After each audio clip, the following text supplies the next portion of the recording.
I'm buying more power with time, not with cash.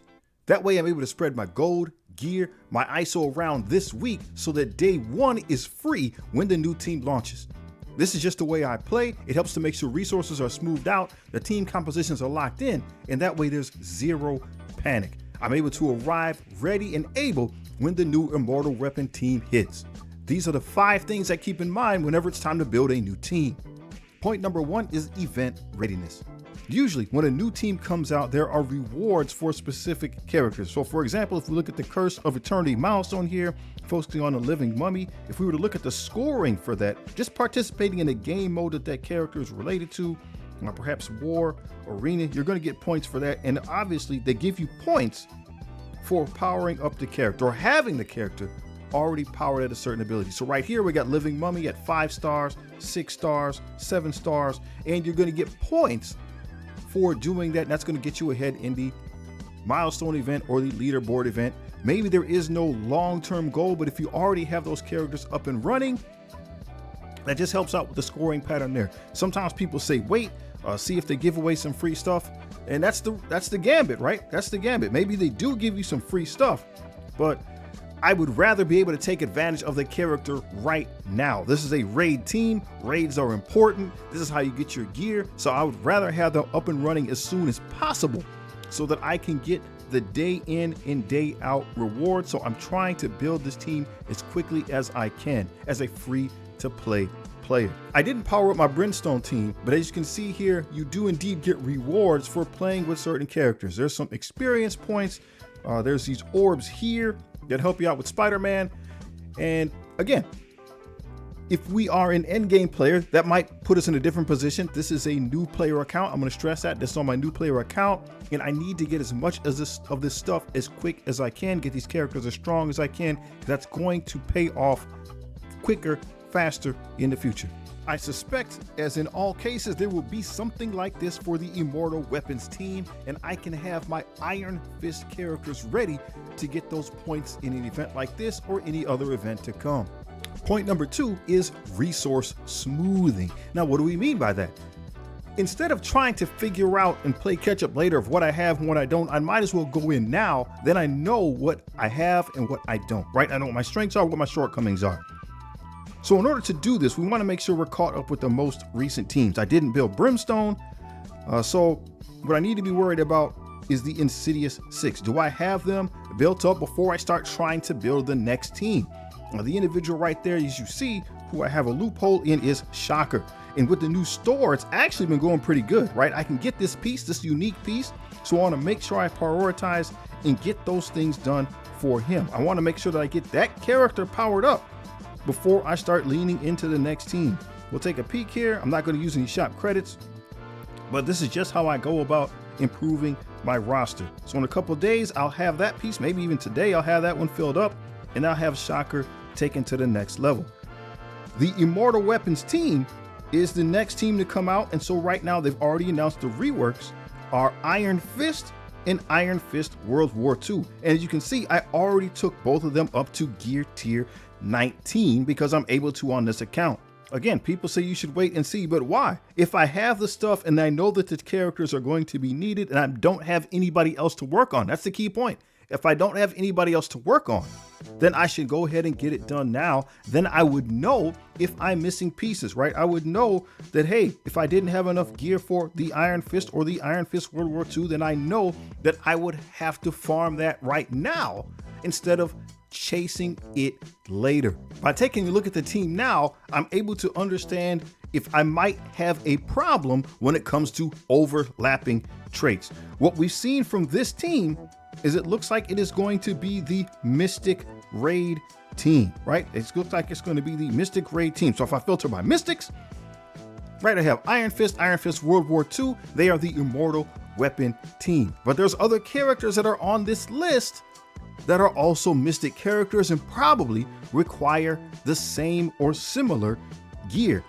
The Brimstone team, the majority of the Brimstone team are Mystic characters. So, example, we have Elsa Bloodstone, Strange Heartless, Damon Hellstrom, and the Living Mummy. Those characters are all mystic characters. Hellcat is a skill-based character. And since Brimstone is actually the team that is coming out right now, if you're focused on building the newest team, you're going to want to make sure that you have that gear for the Brimstone team. I'm not building Brimstone because I don't do demons. So Immortal Weapons is what I'm focusing on. Another thing to consider though is that Marvel Strike Force, especially in the free-to-play world, gives you the things that's necessary as long as we don't overextend yourself. If Mystic Gear is what we need, they're going to give us enough to finish off that team and then work on the next team in the future. It's just going to take time. It might be a waiting game. It might be farming. But again, if I know that I'm going in on this, I might as well go in on it now. Then I know what pieces I need. Our next point is early meta testing. If you invest in the team members early, again, you start to see the synergy, you start to understand how the team works and why, and you start to understand, right, which characters you will need and if you can use them in other game modes. Marvel Strike Force right now is building teams with the intention that you can take certain characters out, put other characters in, maybe do a little mix and matching. Theory crafting is what that is called. If we're going to pop a member out, I'm thinking that Iron Fist World War II might be that member. Because of that, we didn't go all in on the blue ISO. Excuse me, we didn't take him all the way up to purple ISO. We stopped at blue because I'm not sure what role he's going to play. For example, if I keep him here as a healer, that's more healing on this team, and maybe that's why it's called the Immortal Weapons. There's a lot of healing on this team. And if this individual can contribute to that, keep them alive, then maybe I should go with it. However, we also know that this team has a lot of individuals that on their, if they're assisting, right, if they're coming with some type of a ISO attack, they can affect the way the enemy team works. And so maybe I want more of that. Maybe I need to lean more into that striker skirmisher combo. And so then if we need somebody to put those vulnerables out there, maybe it should be Iron Fist World War II. I'm not going to know till the full team is assembled, but in this case, I'm not going to bring him up to purple ISO. I can keep him here at blue. And as team members come in, we can play around with that ISO. It won't be more expensive than I need. And we can already early start to get an idea of what the team can do and what the team is capable of, how they're going to function in the real world. How can they be adapted to work in other game modes? We know they have Alliance War as part of what they do, but if you remember the kits, there's not a whole lot that says Alliance War. So that means they're also going to be viable in other game modes like Cosmic Crucible.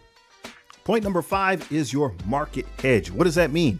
Right? It's kind of like they say you're hedging your bet, but really this isn't that, right? I'm not gambling on the team. I'm just getting ready early. This is a raid team. Raids are important. This is how you generate your gear. I need them to be as strong as possible so I can get the most return, right? I can keep getting that gear. And this is going to be, again, over the course of a year or two that this team is going to be giving me back gear. So I need to invest in them anyway. So I might as well get it done early.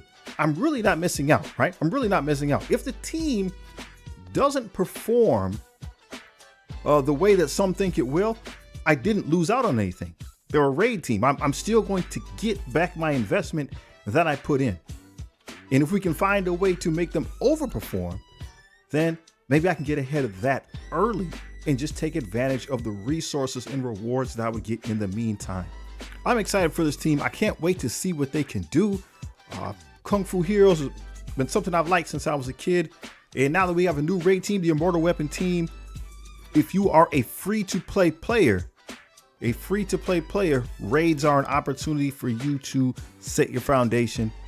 They're important. Raid teams are important, but make sure you have your priorities set. If there's another more recent team that you need to finish, like the Brimstone team, finish them first. But if you're like me, maybe you have your Brimstone done, maybe you're just not into demons. This is the next step. So I'm going to get after it right now. I'm going to get after it early, but you have to think about what's best for you. Let me know the pros and cons in the comments below. What do you think? We're going to keep an eye on this as the teams develop. We'll be doing orb pulls, things like that. We'll see what we can build as this team evolves. If you're not familiar with their kits, we did an in-depth breakdown right here. Let me know which character you think is going to be the most impactful.